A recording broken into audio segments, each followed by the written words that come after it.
Hola, buenas tardes. Mi nombre es Edith Barrera, alumna de TENS en farmacia, y ahora le voy a rendir el video examen de biología. ¿Cuáles son los dos tipos de células básicas? Nombrar una diferencia entre ellas y ejemplificar en dónde están presentes. Existen dos grandes tipos de células. Está la célula procariota, que es propia de los procariotas, que comprenden las células de arqueas y bacterias. Y están las células eucariotas, propias de los eucariontes, tales como la célula animal, vegetal, hongos y protistas.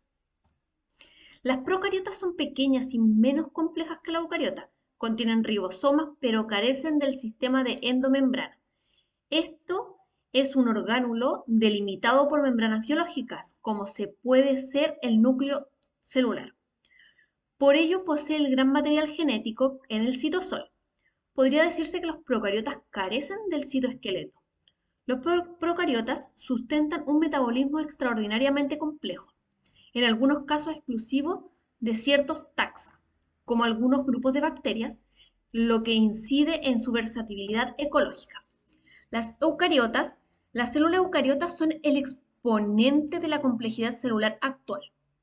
Presenta una estructura básica relativamente estable, caracterizada por la presencia de distintos tipos de orgánulos intracitoplasmáticos especializados, entre los cuales destaca el núcleo que alberga el material genético.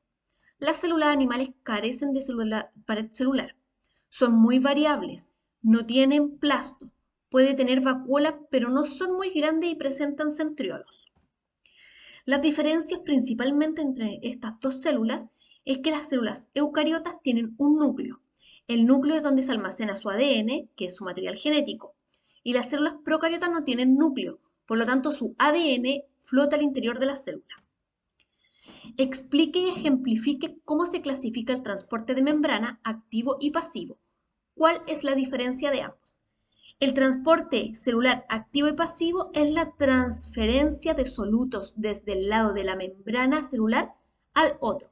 El transporte pasivo, cuando no requiere de fuente de energía metabólica como ATP, mientras que el transporte activo cuando utiliza ATP como fuente de energía. El transporte pasivo, en el transporte pasivo las moléculas e iones pueden atravesar la membrana de forma pasiva, a través de diferentes mecanismos: difusión simple, difusión facilitada u osmosis. La difusión simple son pequeñas moléculas no polares como el oxígeno y el dióxido de carbono. Se disuelve fácilmente en la membrana lipídica. De manera general, las moléculas lipofílicas o afines a las grasas pueden atravesar la membrana por difusión simple. La difusión facilitada, donde las células desarrollan mecanismos para transferencia de moléculas solubles en agua e iones a través de la membrana, a través de las proteínas especializadas de transmembrana. Las transmembranas son proteínas que atraviesan la membrana de lado a lado. Se transportan iones y moléculas. Las transportadoras son proteínas que tienen partes móviles, como puertas de membranas que se abren y cierran dejando pasar los solutos.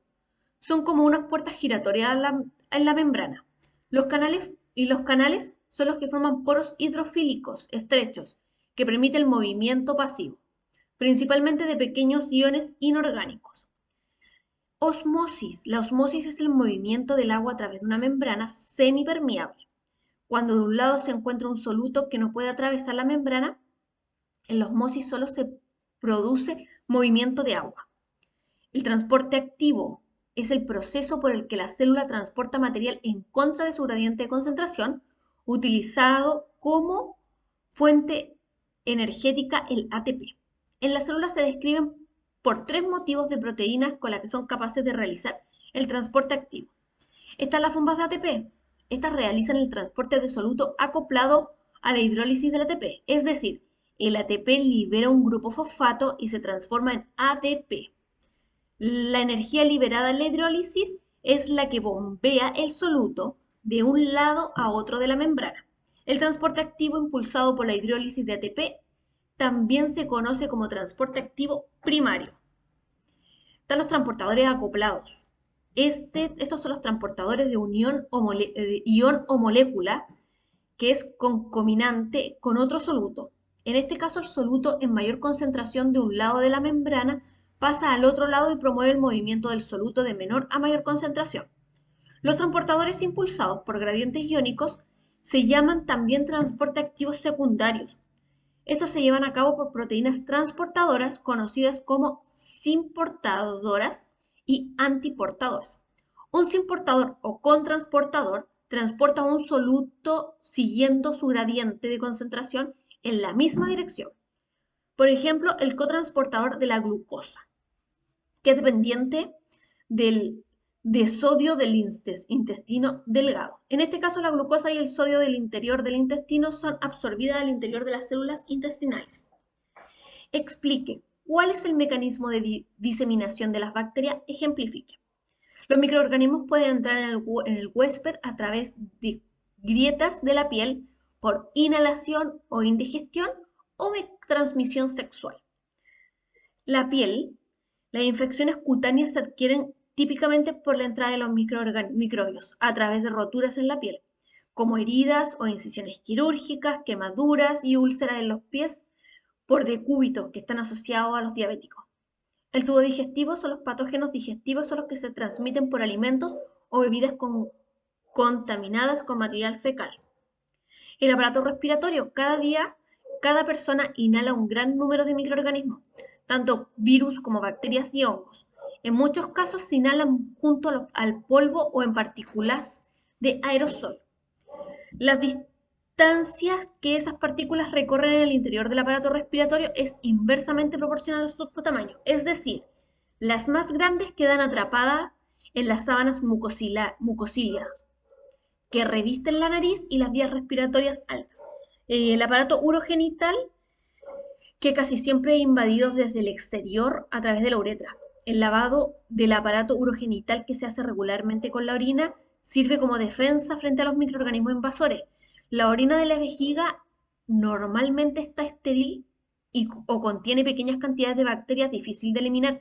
Sin embargo, los patógenos que tienen éxito se adhieren al epitelio urinario. La anatomía es muy importante para el desarrollo de la infección. Las mujeres tienen muchas más infecciones del aparato urogenital que los hombres. Este fue mi video examen. Muchas gracias.